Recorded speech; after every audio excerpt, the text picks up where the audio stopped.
이 시간 우리에게 주시는 하나님의 말씀은 구약성경 여호수아 20장 1절에서 6절의 말씀입니다.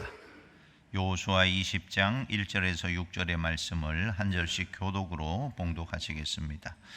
여호와께서 여호수아에게 말씀하여 이르시되 이스라엘 자손에게 말하여 이르기를 내가 모세를 통하여 너희에게 말한 도피성들을 너희를 위해 정하여 부지 중에 실수로 사람을 죽인 자를 그리로 도망하게 하라. 이는 너희를 위해 피의 보복자를 피할 곳이니라.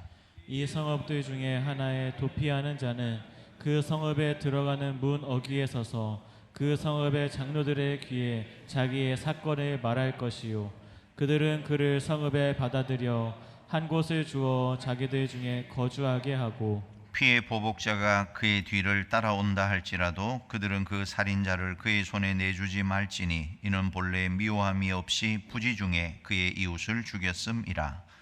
그 살인자는 회중 앞에 서서 재판을 받기까지 또는 그 당시 대제사장이 죽기까지 그 성읍에 거주하다가 그 후에 그 살인자는 그 성읍 곧 자기가 도망하여 나온 자기 성읍 자기 집으로 돌아갈지니라 하라 하시니라. 아멘.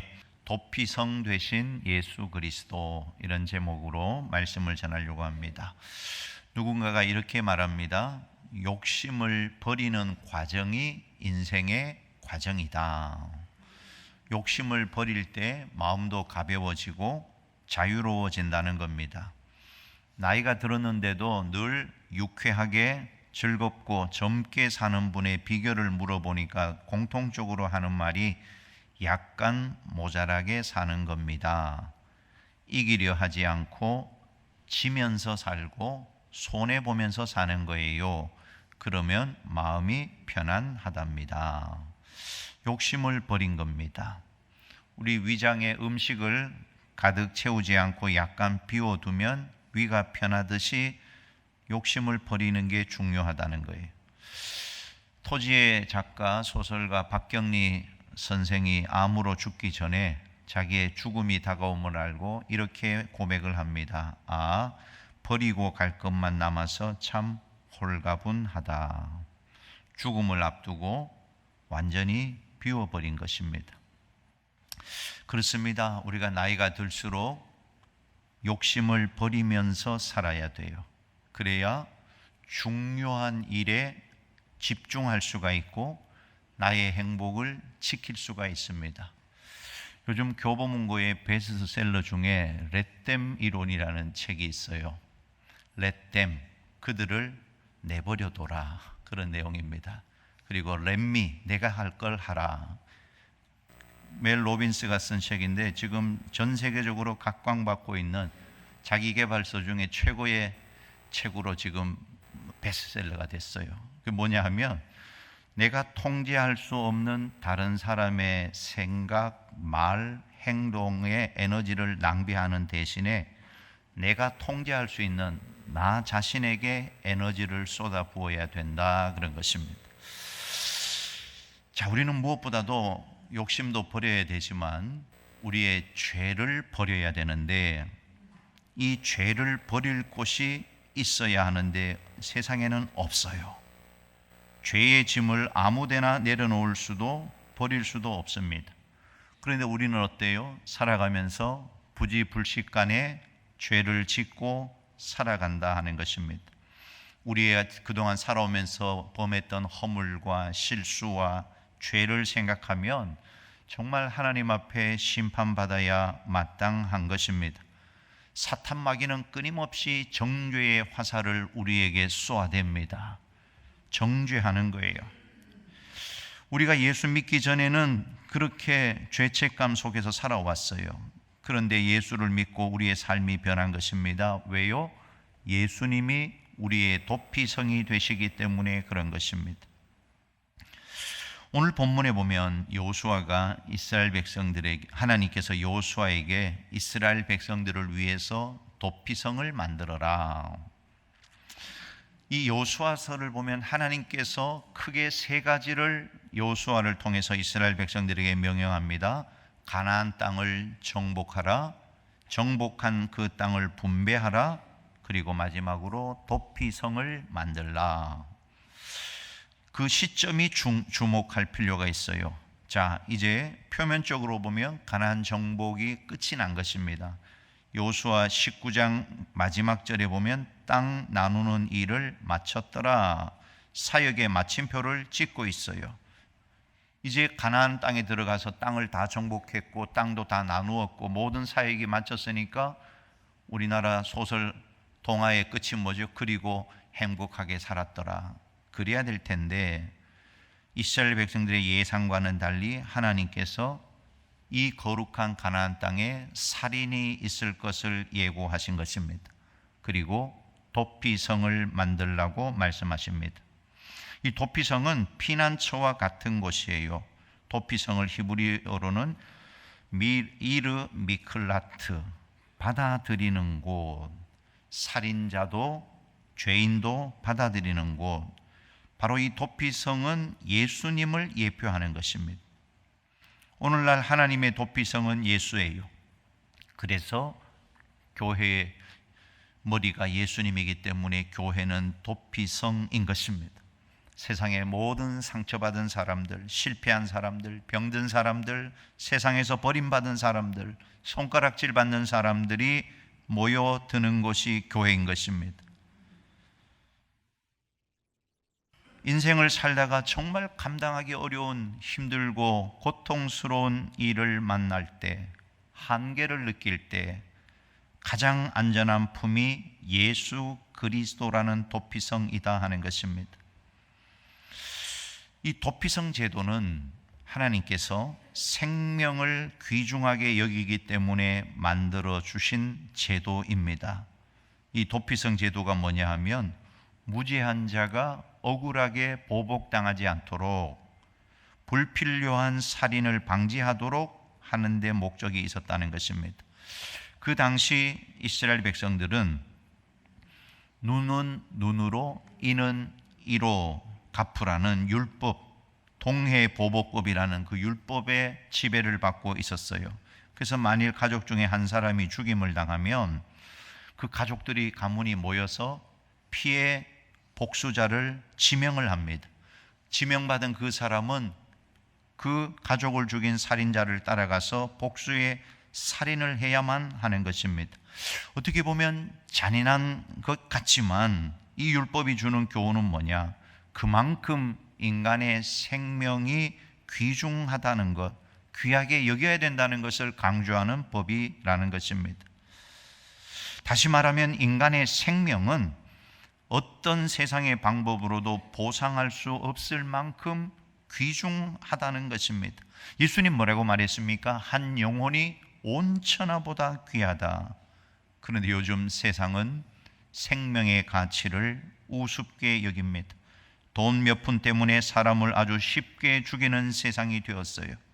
지금 캄보디아에서 한국인들이, 그것도 젊은이들이 납치가 되어서 고문을 당하다가 죽어나가는 것을 보게 됩니다. 아니, 이런 계명천지에 어떻게 이런 일들이 일어날 수 있을까? 정말 화도 나고 가슴도 아픕니다. 보험금을 노리고 생명을 빼앗는가 하면 돈을 위해 사람의 장기를 사고 팔기도 합니다. 유산 때문에 형제간의 법정 다툼은 다반사고 칼부림이 나기도 하고 어떤 못된 자식은 부모를 죽이기까지 합니다. 여러분, 생명의 주인은 하나님이십니다. 사람은 하나님의 형상대로 지음을 받은 이 세상에서 가장 고귀한 존재라는 사실을 잊어버리면 안 돼요. 어떤 이유로라도 사람의 생명을 파괴할 수는 없는 것입니다. 그래서 출애굽기 21장 12절에 사람을 쳐 죽인 자는 반드시 죽일 것이나, 그만큼 하나님께서 우리의 생명을 귀하게 여기신다 하는 것입니다. 그래서 오늘 생명을 부지중에 살인하게 된 자들, 이런 죄인들을 위해서 피난처를 만들었는데 그것이 바로 이스라엘의 도피성. 그러면 하나님께서 이 도피성을 만들라고 하신 이유가 뭘까? 첫 번째, 우리 인간은 연약한 존재임을 잊지 말라 하는 것입니다. 가나안 땅 정복이 다 끝났고 분배도 다 끝났고 이스라엘 백성들 마음이 어땠을까요? 굉장히 어떻게 보면 마음이 뿌듯하고 자만했을지도 몰라요. 야, 이제 우리를 이길 자가 없다. 지금까지 말씀대로 순종했고 말씀대로 약속의 땅을 차지했고 말씀대로 승리했고 이제는 복받을 일만 남았다고 생각하고 있었다는 것입니다. 그런데 하나님은 그렇게 보시지를 않으셨다 하는 것입니다. 현실적으로 보면 이스라엘 백성들이 지금 강하고 승리한 정복자의 모습이지만 여전히 연약한 존재라는 것입니다. 그래서 승리의 상징을 대신하여 오히려 연약한 자, 실패한 자, 실수한 자를 위한 공간 도피성을 만든 것입니다. 그 도피성을 보면서 너희들은 언제나 죄를 지을 수밖에 없는 존재임을 깨닫고 살라고 하신 것입니다. 3절 같이 한번 읽어보겠습니다. 3절입니다. 부지 중에 실수로 사람을 죽인 자를 그리로 도망하게 하라. 이는 너희를 위해 피의 보복자를 피할 곳이니라. 부지 중에 과실로 실수로 알지 못한 채로 이런 뜻이지요. 인간은 죄를 짓지 않을 능력을 가진 존재가 아니라는 것입니다. 죄 지은 것도 모를 수밖에 없는 존재라는 것입니다. 인생을 살면서 정말 죄를 짓고 싶어서 짓는 사람은 얼마 되지 않습니다. 우리 자체가 죄인이기 때문에 죄를 지을 수밖에 없는 것입니다.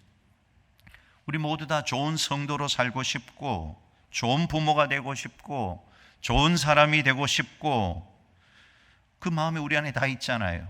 그래서 심리학자들은 인간의 깊은 본성 안에는 인정받고 싶고 사랑받고 싶은 욕구가 있다는 것입니다.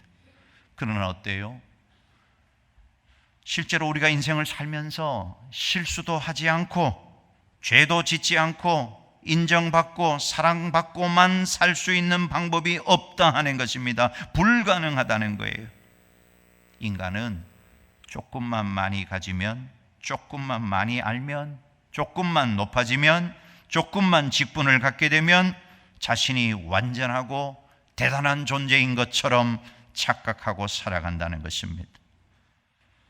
이스라엘 백성들이 하나님 주신 이 가나안 땅에서 하나님이 원하시는 것은 자신의 연약함을 바라보고 겸손하게 그렇게 살기를 하나님이 원하시는 것입니다.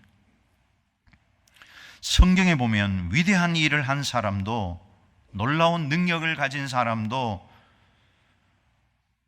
다 넘어지고 무너지고 말았어요. 그래서 사도 바울처럼 자기의 약함을 늘 하나님 앞에 고백하면서 십자가만을 자랑할 때 우리는 하나님이 주신 사명을 끝까지 감당할 수가 있는 것입니다. 강한 자의 몰락은 어디서나 언제든지 볼 수가 있어요. 교회는 그래서 힘을 자랑하는 곳이 아닙니다. 지식을 자랑하는 곳, 과시하는 곳이 아닙니다. 질그릇 같은 우리에게 보배로운 주님이 계시다는 것을 깨닫고 겸손하게 살아가는 거예요. 그래야 교회가 교회다워지고 성도가 성도다워진다 하는 것입니다. 축복의 땅에서, 약속의 땅에서 진정한 축복은 우리의 연약함을 깨닫고 날마다 주님을 바라보고 의식하고 살아가는 것입니다. 여러분, 우리가 연약하다는 것이 믿음의 결핍이 아닌 것입니다. 오히려 우리의 믿음을 가능하게 하는 통로이다 하는 것입니다. 자기 힘으로 서려고 하는 자는 다 무너져요. 하나님께 의지하는 자는 새 힘을 얻습니다. 이것이 영적인 원리인 것입니다. 이번 추석에 아마 다들 고향에 다녀오셨을 것입니다. 고향이 대체 무엇이기에 우리 사람들의 마음에 오랫동안 자리 잡고 있는 것일까요? 고향은 뭔가 분명히 사람의 마음을 사로잡는 뭔가가 있어요. 대부분의 사람들의 마음속에 고향을 그리워하는 그 추억, 고향에 대한 아름다운 추억을 가지고 있다는 것입니다. 다른 산천도 다 똑같은데 고향의 산천은 뭔가 좀 다른 힘을 준다는 것입니다. 어떻게 보면 인생을 살아가면서 다른 것은 다 잊어버리고 지워버려도 고향이라는 그 든든한 언덕, 추억은 지워버릴 수가 없는 것입니다. 그림자처럼 우리를 따라다녀요. 어릴 때 뛰어놀던 그 동산이 여러분 지금도 눈에 선하죠? 2000년 동안 나라를 잃어버렸던, 전 세계로 흩어졌던 이스라엘 백성들, 고향을 그리워하는 마음으로 가나안 땅에 모여서 1948년에 독립을 하게 됩니다. 마음에 고향이 살아있는 사람은 인생을 살아갈 힘을 잃지 않는다고 합니다. 우리 한국이 경제 개발할 때 저 중동에서 그 뜨거운 떼약 뺏어서 일하던 사람들, 그들의 마음은 다시 돌아갈 고향이기 때문에 그 어려움을 참아냈다는 것입니다. 백인들의 온갖 학대를 받았던 흑인들도 고향에 대한, 돌아갈 고향이 있다는 생각을 가지고 꿈꾸며 살았다는 것입니다. 인류 역사를 움직여온 위대한 인물들은 마음의 아름다운 고향을 간직한 사람들이에요. 고향을 잃어버린 사람은 마음의 언덕을 잃어버린 사람이라고 합니다. 잠언 27장 8절 같이 읽어보아요. 고향을 떠나 유리하는 사람은 보금자리를 떠나 떠도는 새와 같으니라. 탕자가 아버지를 떠나서 가장 힘들 때 고향을 생각했습니다. 돌아갈 고향이 있다는 것, 그리고 고향을 향해서 출발한 것입니다. 그에게 고향은 기대고 일어설 수 있는 큰 언덕과 같았다 하는 것입니다. 만약에 그 처참한 환경에 놓였을 때 돌아갈 고향이 없었다면 그는 다시 일어설 수 없었을 것입니다. 여러분, 우리 인간 존재의 가장 비참한 모습이 뭐냐? 마지막 순간에 갈 데가 없어 영원히 방황하는 것입니다. 그게 지옥입니다. 성경은 고향을 잃어버린 사람에게 엄청난 시련이 있다는 것을 말해주고 있어요. 애굽에 종살이 했던 이스라엘 백성들, 바벨론에 포로 생활했던 것들, 이스라엘 백성들이 그런 어려움 속에서도 그들의 정체성을 지킬 수 있었다는 게 뭐냐 하면 고향으로 돌아가야 한다는 신념이 그들 안에 있었다는 것입니다. 신약에서 마음의 고향은 뭘까요? 하나님이 기다리는 곳입니다. 부모가 있는 고향을 다시 찾는 사람들은 다시 태어나는 즐거움을 얻게 돼요. 탕자가 바로 고향으로 찾아가지 못하는, 어쩌면 그 탕자의 모습이 우리 자신의 모습이라고 생각이 되는 것입니다. 우리가 이 땅을 살면서 정말 하나님을 인격적으로 만나지 못하면 우리는 절반의 삶밖에는 살지 못하는 거예요. 하나님을 떠난 사람에게는 힘이 없어요. 생명력이 없어요. 인간의 마음 속에는 하나님이 주신 영이 있습니다. 영혼이 있어요. 그 영혼은 하나님을 만나야 빛이 나게 되어 있다 하는 것입니다. 그래서 인간은 하나님을 만나는 그 순간 마음 속에 숨어있는 진정한 고향을 찾게 되는 것입니다. 이 세상 무엇과도 바꿀 수 없는 평안이 거기에 있고 진정한 자유와 해방이 그곳에 있다는 것이에요. 그런데도 우리는 그 아름다운 고향을 떠나 외롭고 쓸쓸하게 병든 채로 살아가고 있다는 것입니다. 성경은 우리에게 영원한 고향이 있다는 것을 말해 주어요. 탕자가 출세한 모습으로 고향으로 돌아가지 않았습니다. 부모님께 드릴 선물을 하나름 가지고 간 것도 아니었습니다. 다만 아버지와 함께하고 싶다는 그 마음 하나만 가지고 갔다는 것입니다. 실패자로 가도 나를 품어 안아주시는 분이 있는 곳, 그곳이 바로 우리가 돌아가야 할 영원한 고향이다 하는 것입니다. 이 마음의 고향은 어떤 구체적인 장소가 아닌 것입니다. 어디라도 하나님이 함께하는 그곳이 바로 마음의 고향인 것입니다. 오늘 우리는 하나님을 필요로 하는 연약한 존재라는 것. 오늘 마음의 고향을 잃어버리고 이 땅을 불안하게 살아가고 있는 자가 있다면 오늘 주님께로 돌아가는, 고향을 찾는 이 시간이 되기를 주님의 이름으로 축원합니다. 두 번째, 하나님의 백성이 피의 보복자로 살기를 원치 않으신다 하는 것입니다. 오늘 본문 5절입니다. 왜 도피성을 만들었냐? 5절 같이 한번 읽어보십시다. 피의 보복자가 그의 뒤를 따라온다 할지라도 그들은 그 살인자를 그의 손에 내주지 말지니 이는 본래 미워함이 없이 부지 중에 그의 이웃을 죽였습니다. 하나님은 도피성으로 피한 사람을 피의 보복자에게 내주지 않게 했다 하는 것입니다. 이것이 하나님의 마음이에요. 복수는 또 다른 복수를 낳고 상처는 또 다른 상처를 낳게 된다는 것입니다. 이것을 끊을 수 있는 것이 바로 용서라는 것이. 사실 다른 사람을 용서하라는 것은 자기 자신을 용서하는 것과 같다는 것입니다. 먼저 우리는 나 자신을 향한 하나님의 사랑과 용서를 체험해야 다른 사람을 용서할 마음의 여유를 갖게 되는 것입니다. 여러분, 하나님의 용서가 뭐냐 하면 받을 자격이 없는 자에게 주시는 하나님의 호의. 우리는 하나님의 용서를 받을 자격이 없는데 하나님 우리를 용서해 주셨다는 것입니다. 병든 자아상을 가진 크리스찬의 가장 큰 문제는 이 하나님의 무조건적인 용서와 사랑을 누리지 못한다는 것입니다.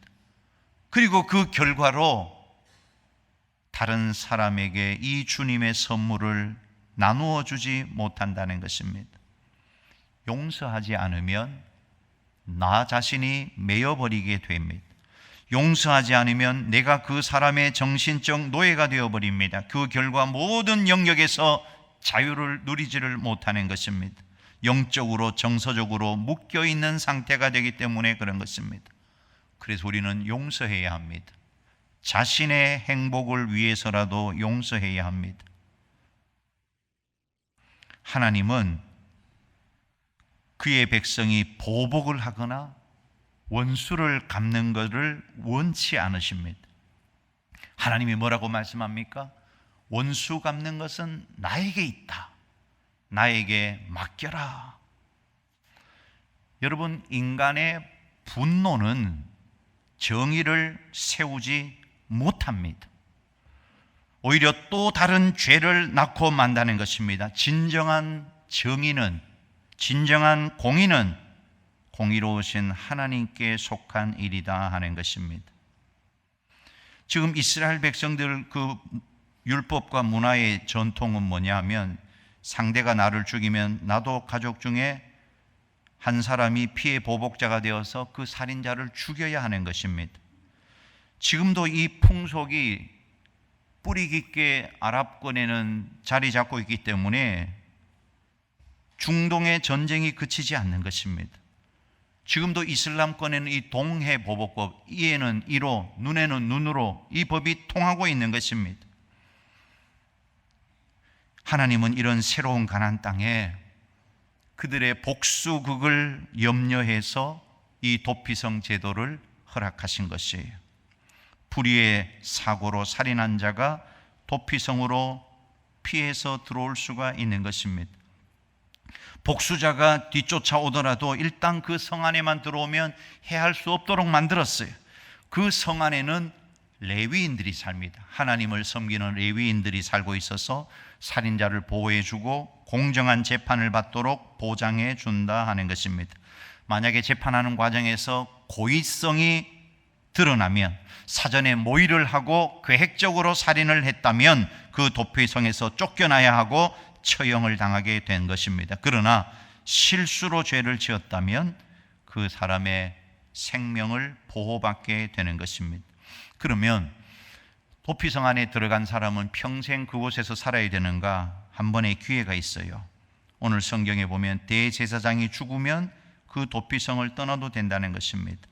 그 대제사장은 바로 예수 그리스도를 상징하는 것이고, 예수 그리스도의 갈보리 십자가의 죽음을 통하여 죄 사함의 보장을 받게 된다는 예표인 것입니다. 6절 같이 읽어봅니다. 그 살인자는 회중 앞에 서서 재판을 받기까지 또는 그 당시 대제사장이 죽기까지 그 성읍에 거주하다가 그 후에 그 살인자는 그 성읍 곧 자기가 도망하여 나온 자기 성읍 자기 집으로 돌아갈지니라 하라 하시니라. 이 도피성이 성경에 보면 요단강 동편의 3개, 서편의 3개, 총 6개입니다. 그 6개가 모두 다 레위인들의 성읍이에요. 레위인들은 땅을 분배받지 못하고 각 지파별로 성읍을 하나씩 받는데 총 48개의 성읍에 레위인들이 살게 되고, 그 중에 6개가 도피성이 됩니다. 죄인들이 그곳에 가면 그곳에서 레위인들이 하나님의 말씀을 가르치고 회개하게 하고 더 아름다운 사람으로 훈련을 시켜주는 곳, 그리고 그 성을 떠나서 삶의 현장으로 돌아가게 하는 곳. 그러므로 우리의 가정, 우리의 교회는 바로 이런 도피성이 되어야 한다 하는 것입니다. 오늘 우리 교회가 이런 행복과 사랑이 꽃피는, 정말 살인자도 와서 회복이 되고 죄인들이 회복이 되고 상처받은 자가 병든 자가 치유가 되는 그런 도피성과 같은 교회가 될 수 있기를 주님의 이름으로 축원합니다. 마지막 3번째입니다. 왜 도피성을 하나님께서 만들라고 하셨는가? 도피성 외에는 살 길이 없음을 깨달으라고 하시는 것입니다. 이 말은 예수 외에 살 길이 없다는 말입니다. 하나님이 도피성을 만들 때 이스라엘 전역에 골고루 6개를 배치를 해서 어디서라도 쉽게 도피성으로 가게 했어요. 몇 시간이면 충분히 갈 수 있도록, 누구나 쉽게 편하게 도망가서 숨을 수 있도록, 마찬가지로 예수 그리스도를 만나는 것도 어려운 것이 아닌 것입니다. 예수 그리스도께 나오기만 하면 되는 것입니다. 나의 주로 영접하기만 하면 되는 것입니다. 예수 믿는 것이 피난처예요. 예수 그리스도 안에 있으면 모든 죄의 사함을 받게 되고 의롭다고 인정함을 받게 되고, 이런 축복의 전당인 교회가 오늘날 전 세계의 동서남북 사방에 있게 된 것입니다. 신명기 19장 3절입니다. 같이 읽어요. 내 하나님 여호와께서 내게 기업으로 주시는 땅 전체를 세 구역으로 나누어 길을 닦고 모든 살인자를 그 성읍으로 도피하게 하라. 도피성을 위해서는 표시판을 해놓으라는 것입니다. 성경 밖에 다른 자료를 보면 이 도피성을 가게 하기 위해서 도피자들이 쉽게 가도록 계곡에 다리를 놓아서 최단 거리를 이용하도록 했다는 것입니다. 모든 교차로에 도피성이라는 팻말을 세워서 길을 잃지 않도록 했다는 것입니다.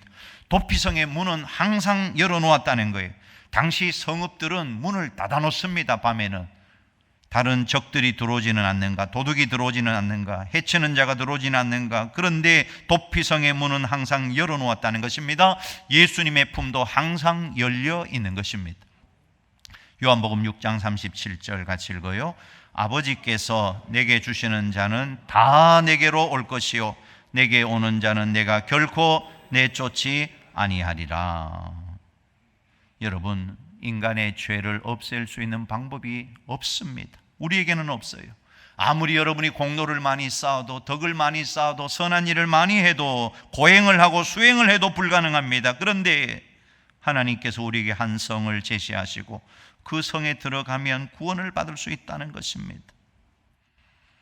6개의 도피성을 세우신 하나님은 오늘날 예수 그리스도를 우리의 도피성으로 정하셔서 누구라도 예수 안에 들어오기만 하면 죄 사함을 받고 의롭다고 인정함을 받고 하나님의 자녀가 되게 하셨다 하는 것입니다. 그러므로 우리의 인생에서 가장 중요한 게 뭐예요? 예수 그리스도를 알고 예수 그리스도를 영접하는 것입니다. 오늘 셀베가 전도축제에 오신 분들 가운데 처음으로 오신 분이 계시다면 오늘 요한복음 1장 12절 말씀을 적용하시기 바랍니다. 같이 읽어봅니다.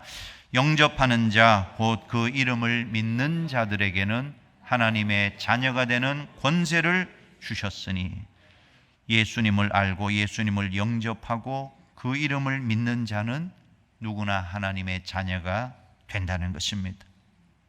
여러분, 내 안에 예수님을 인격적으로 모실 때 인생의 길이 비로소 보이는 것입니다. 여러분, 인생의 길이 보이지 않습니까?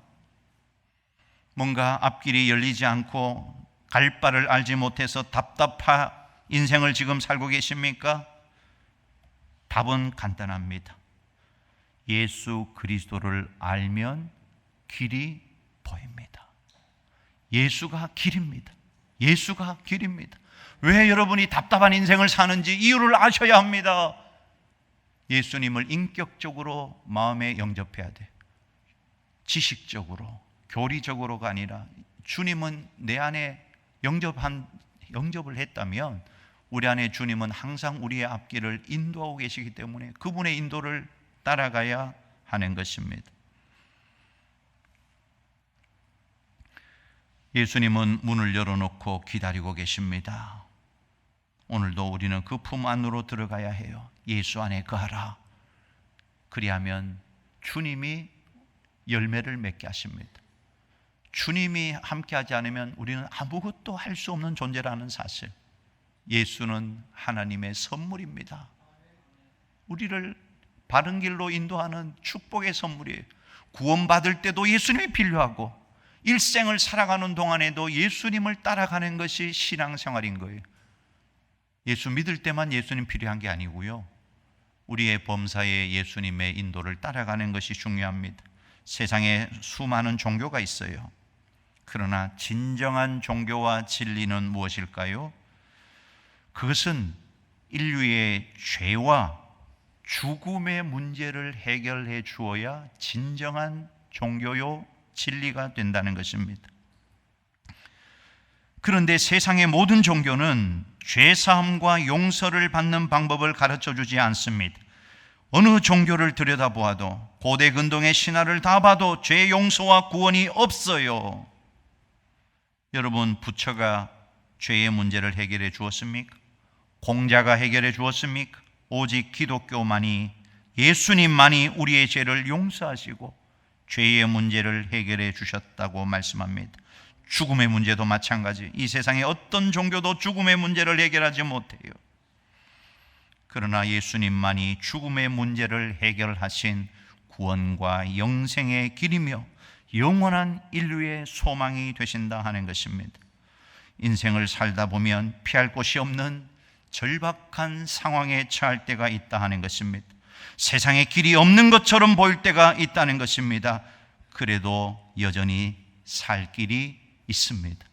예수가 길입니다. 우리 예수가 길이다 3번 외치면 좋겠습니다. 같이 하십시다. 예수가 길이다. 예수가 길이다. 예수가 길이다. 우리의 영원한 도피성 되신 예수님 안에서 영생의 복락과 인생의 축복을 누리는 귀한 주의 백성들 다 되시기를 주님의 이름으로 축원합니다.